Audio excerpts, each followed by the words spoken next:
Bwong. Holy crap.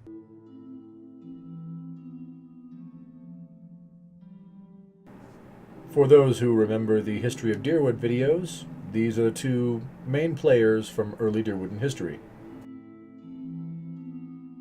Galven Regd. Mention the name Regd in Eir Glenfath, and you'll be told stories of a glorious freedom fighter, an Orlan who used his tactical savvy and battle training to protect the Glenfathans from the encroaching evil of the invaders in the Dyrwood. Ask someone in the Dyrwood about him, and you'll hear angry retellings of the exploits of an underhanded, dirty fighting Orlan who terrorized Dyrwoodan citizens. This conflict is what legends are built on, and Galven Regd is the stuff of legends. The Brokenstone War began from a misunderstanding between the Glenfathans who lived in the Dyrwood and the Adirian colonists who were moving in. Tensions were already high between the two groups, as the Adirians claimed land the Glenfathans said they already owned. Add to it the Glenfathans taken and forced into slavery by the Adirians, and it was only a matter of time before something snapped and sent the two groups to war.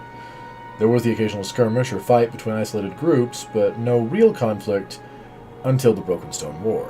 Whether intentional or not, Adirian farmers, clearing land for their crops, knocked over and destroyed one of the ancient menhirs that dot the countryside. The Glenfathans, who revered the ancient structures in the Dyrwood, reacted swiftly and violently, led by a particularly fanatical Fang by the name of Regd. While the war was short-lived and the Glenfathans were ultimately not the victors, Regd and his forces were able to eliminate a significant number of colonists. After the war ended, Regd was appointed the Galven, or leader, of the Glenfathan tribes. His leadership skills and prowess in battle earned him the respect of all the tribes of Eir Glenfath. Because all the tribes were unified behind him, he was able to move and coordinate their warriors in a way that organized them into such an efficient team, the Adirian colonists lived in fear of his next attack. His name and reputation spread through both lands. Over 2 years following the Brokenstone War, Regd and his forces, using deception, misinformation, and straightforward guerrilla tactics, killed hundreds. The remaining earls sent word to the Fair Koning, saying something must be done before more nobility is killed. But Regd continues to terrorize the colonists, and it seems the campaign will never end. That is, until he encountered Edrang Hadret.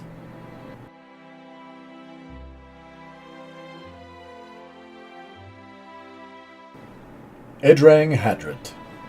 Edrang Hadret, in retrospect, led a remarkable life, but his contributions would probably have gone largely unnoticed if it weren't for his conflict with a Glenfathan Orlan by the name of Galven Regd. Though Edrang became a great man and a well-respected leader, his early life was uneventful. He was born in Adir of noble parents and spent a good part of his childhood there. While he was raised apart from the common folk, he felt a connection to them and was known to always be welcoming to any and all. In school, he demonstrated incredible intelligence, frequently arriving at correct conclusions using his own methods of getting there. He was always doing unexpected things, and though he seemed to be paying attention and would pass his lessons, his teachers and trainers were certain he would never amount to anything. His family moved to the Dyrwood as colonists while he was still a teen. The moment they docked in the new land, Edrang knew he had found his true home. He explored the land, getting to know it and its people as well as he knew the castle in which he lived. He grew into a man who was well respected by all who met him. He took over the earldom, becoming a fair and much beloved leader. Under his leadership, Belric thrived, becoming more stable and prosperous than anyone thought possible. When a new Grafe was needed, the people's voice was unanimous: Edrang Hadret. As his first act as the new Grafe, the Fair Koning instructs Edrang to build a new city for him, a seat of power in the Pearlwood Gulf. This city is to be called New Dunred and will serve as the capital for the new colonies. Not long after he assumed power, the Brokenstone War began. It was a quick and brutal war, and taxed the limits of Edrang's capabilities. He had never before encountered someone as organized and brutal as the opposition commander, Galven Regd. At first, Regd's tactics confounded Edrang, but Edrang, who grew up developing unorthodox ways to take care of his problems, adapted quickly. This did not stop Galven Regd outright, however. He began a campaign of terror that lasted for 2 more years. Edrang, who expressed a sort of respect for Regd's prowess, studied his techniques, learning how Regd attacked and devising ways to counter it. He gave the earls and thanes instructions that confounded and sometimes infuriated them, as they seemed to leave their lands open for attack and put their people at risk. Edrang disseminated lies and half-truths about his plans, imperial events, and military maneuvers. No one knew what truly was going on except for Edrang and a very small contingent of trusted friends and advisors. His tactics worked, and Edrang's men started to catch the Glenfathans off guard. It wasn't long before Edrang's men were able to anticipate Regd's moves and to cut him off at every front.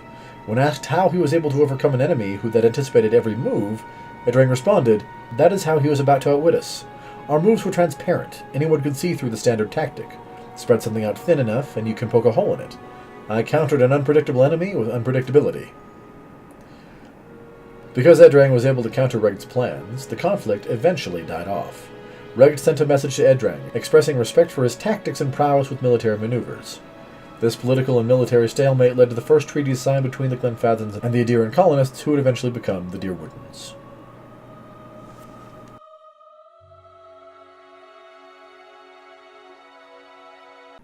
Hey guys, you can click the link in the left for our last lore video. You can click the link on the right for our last Let's Play. And right here in the middle, that orb, you can hit that to subscribe. Also, ring the bell if you want to be notified when we post a new video. This is Two Men and a Mic. Thanks for watching.